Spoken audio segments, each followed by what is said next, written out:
Good morning, my Real News Midday TV family. Thank you so much for tuning in this morning for another news update for Wednesday, November 12, 2025. And I'm wishing for everyone a wonderful and productive day. And in the news this morning, Manchester mother and her 3 children reported missing. A 26-year-old Manchester woman and her 3 children have been reported missing. Being sought are Dana Mackenzie and her 3 children, 1-year-old Gabriella Martin, 3-year-old Kemario Martin, and a 7-year-old Shamar Martin, all of Warwick District in Cross Keys. The police say they have been missing since Saturday, October 25. Mackenzie is of dark complexion, medium build, and about 5 feet and 9 inches tall. Gabriella is of a fair complexion, slim build, and about 2 feet and 5 inches tall. Kemario is of brown complexion, slim build, and about 2 feet 11 inches tall, and Shamar is of brown complexion, slim build, and about 4 feet tall.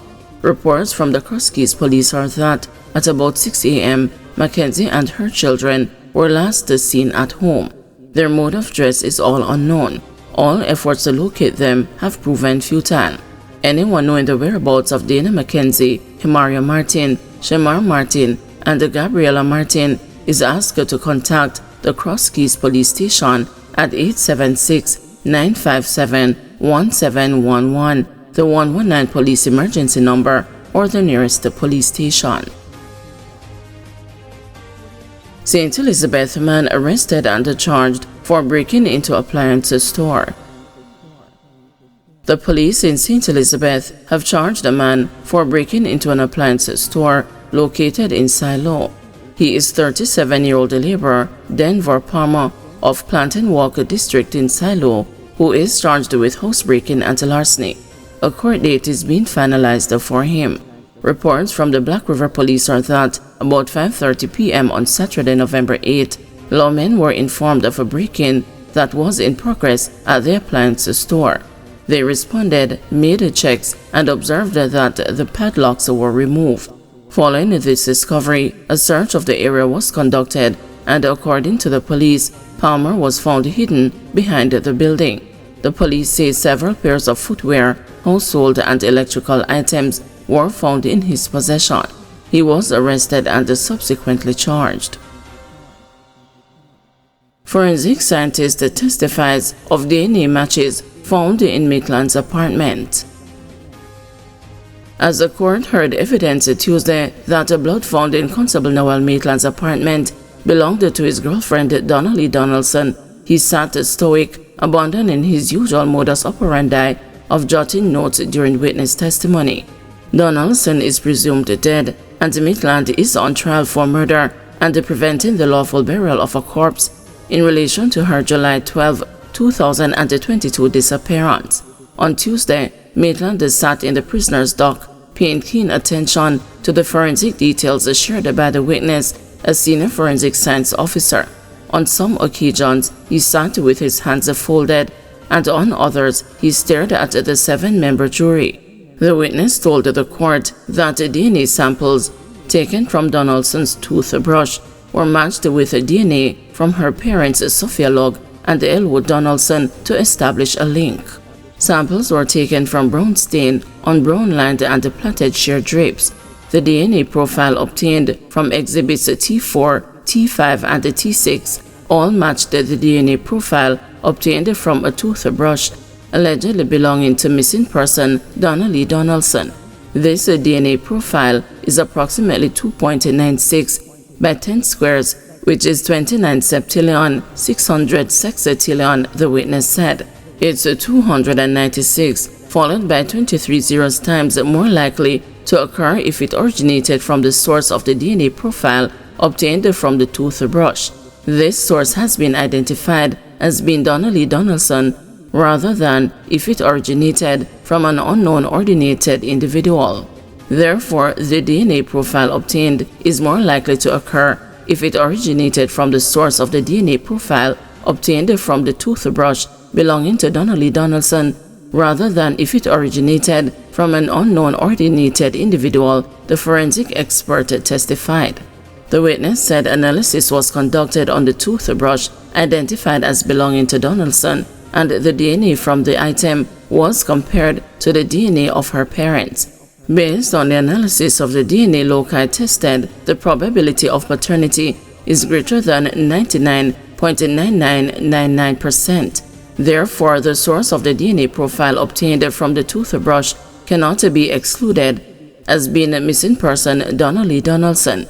In the absence of a reference sample, an infinite item belonging to the person of interest, such as the toothbrush, holds individual cells or skin cells of the owner of the items. It may be used to obtain a DNA profile possibly belonging to that individual, she said. Donaldson, a 24-year-old social media influencer, was last seen at the Chelsea Manor apartment complex where Maitland lived. Her mother, Sophia Logg, reported her missing on July 13, 2022. Logg reported that Maitland picked up Donaldson from her home in St. Andrew and brought her to his apartment. The trial continues today. St. James residents urged to avoid unsafe routes. Mayor of Montego Bay, Councillor Richard Vernon, is imploring residents of St. James to avoid using unsafe routes and to heed the warnings of emergency personnel. Almost all roadways across St. James are now accessible with the exception of Springmount and the road leading to Cambridge via Mount Pelier and the Seven Rivers, he informed. We do not recommend persons crossing Seven Rivers. The water is still there, and based on the recommendation of the authorities, do not try to access these roadways or try to cross them until we have given the green light, he said. He added that work is being carried out at the Johns Hall to provide an alternative route for communities that would normally be accessed via lottery. The mayor was speaking at a follow-up meeting of the Emergency Operations Center held at the St. James Municipal Corporation on Monday. He said that the parish continues to make steady progress in its recovery efforts following the passage of Hurricane Melissa, with all key stakeholders working in coordination under the EOC.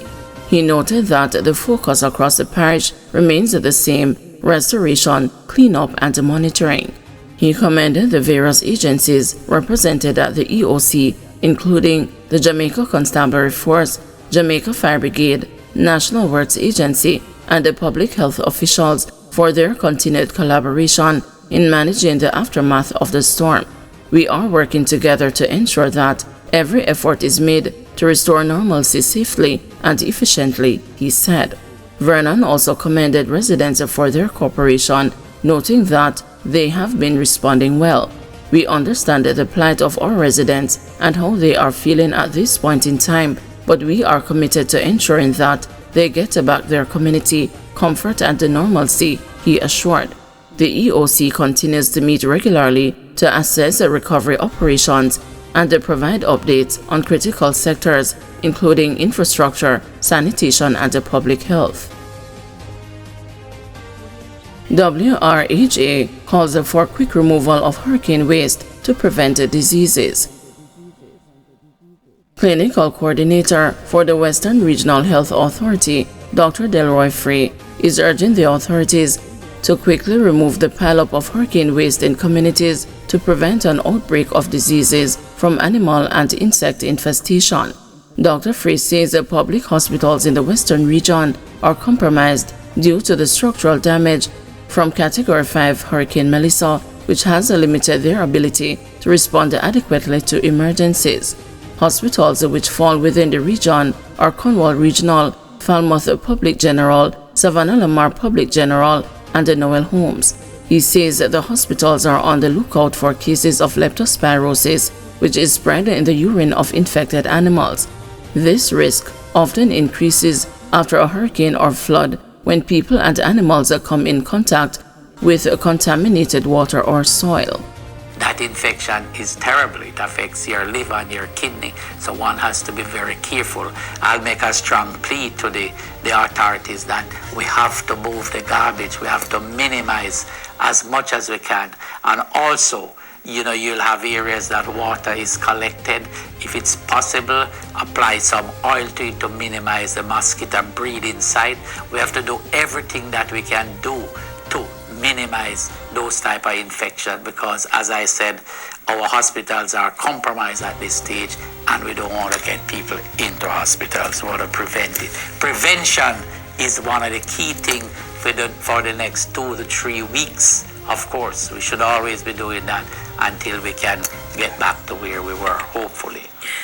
I am concerned because I've noticed where even the trucks are gathering water. I mean, I live, towards the Unity Hall here, and I see truck collecting water near to the sewage pond.